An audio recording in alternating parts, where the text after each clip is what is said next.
Hey there, people. I'm covering my top tips for Hero's Adventure Road to Passion. Tip number one, combat XP. This is something you want to grind out early on. You get combat XP for every single named NPC that you defeat, up to 3 times. The XP that you get varies, but it caps out at 500. This gives you a modifier in both your attack and damage that is best to get in the early game to help you out with several of the fights within the game. Most of your companions will start off with very low combat XP, and it's very hard to level them up. It's one of the reasons why they are kind of drawn, fall back a little bit. It's why you outgrow them quite a lot. Other than that, be wary of using peony. You need to be using this on female NPCs when you're trying to gift to them. It's very important to have this on. It will just help with their affection a lot. Princess Fu King will reduce your gift value by 90%, so be wary of that before marrying her. Moral values down here.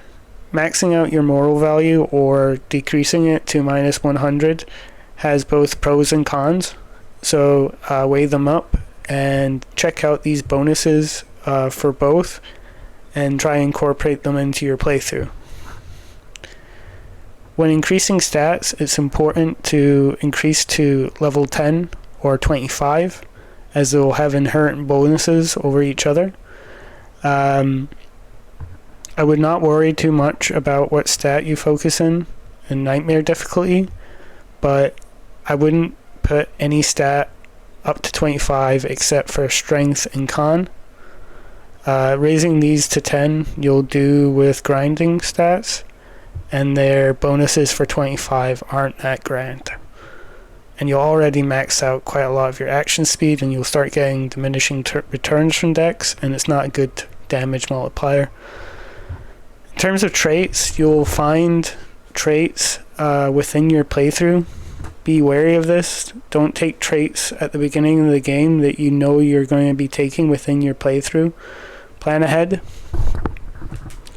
In terms of medical, throw, and toxology, your main source of these are within items in the game, such as books. You can raise medical in any of the rejuvenation halls by clicking on the dummy, but it wastes a lot of time and stamina.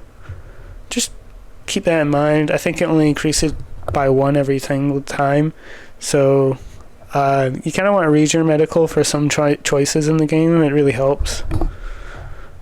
In terms of items, stamina is something you need to be constantly wary about.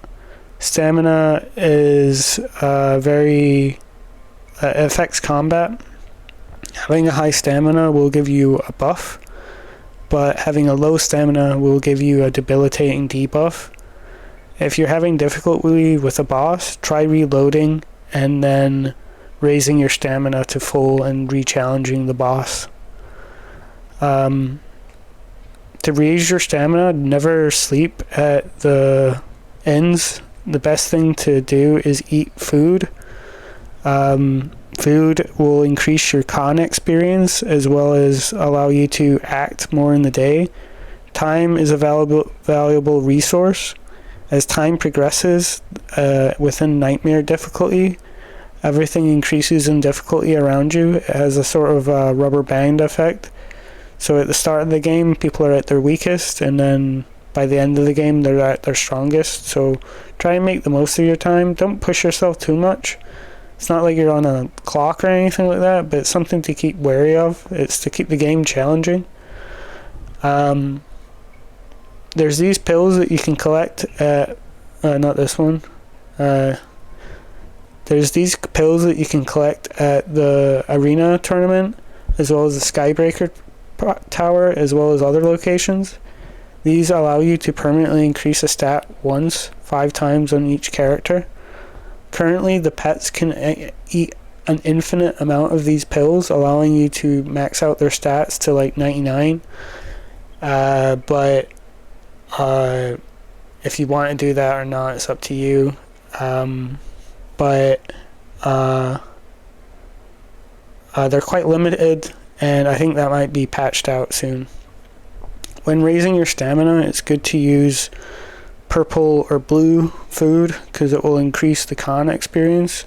Be sure to select a character with lower than 10 con when you're eating as well so that they get the con experience. It's very important at the start of the game to pick revitalization technique as your manual, as well as help one of the girls. It is one of the best manuals no matter what your playthrough, late game, end game, beginning game, mid-level.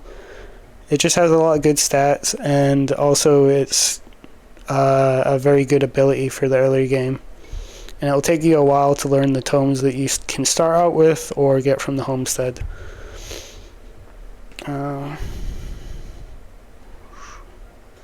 The old man's manuals are some of the best in the game. They increase your mastery in all weapon types, and they are equipable by any of the characters.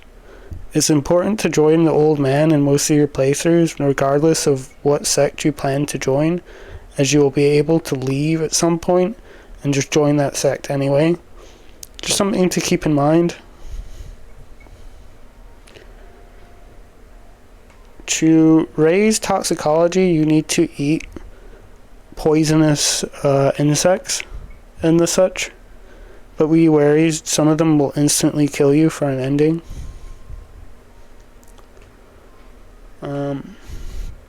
In terms of passives, I generally like to go with this progression for the beginning of the game.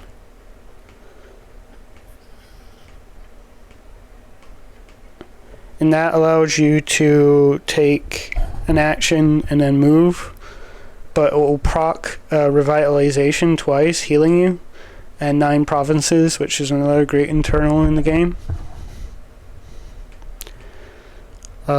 Another one that's good is this one. This allows you to attack and move after you kill an enemy. A great passive. Thunder.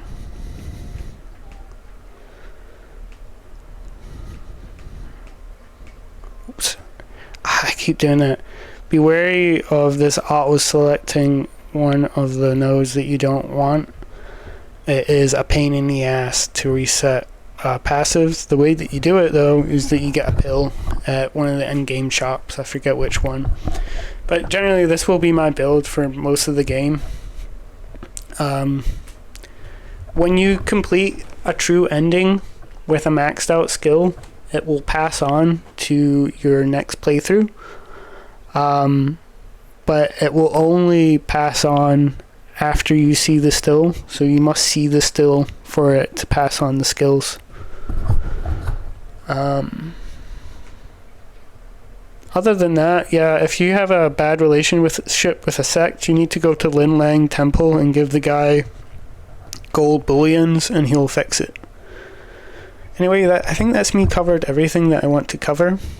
You can carry on legendary items through playthroughs using the Stronghold, as well as so a legendary weapon or armor, or one of your, or about 6 of your tomes here. I think that's everything I need to say.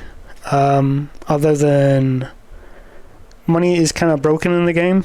Just go to the casino and gamble and you'll get infinite amounts of money. It's very easy to trick the AI and the odds are in your favor. So just go save before you do it and just wring them out of all their money, and money will no longer be a problem within the game.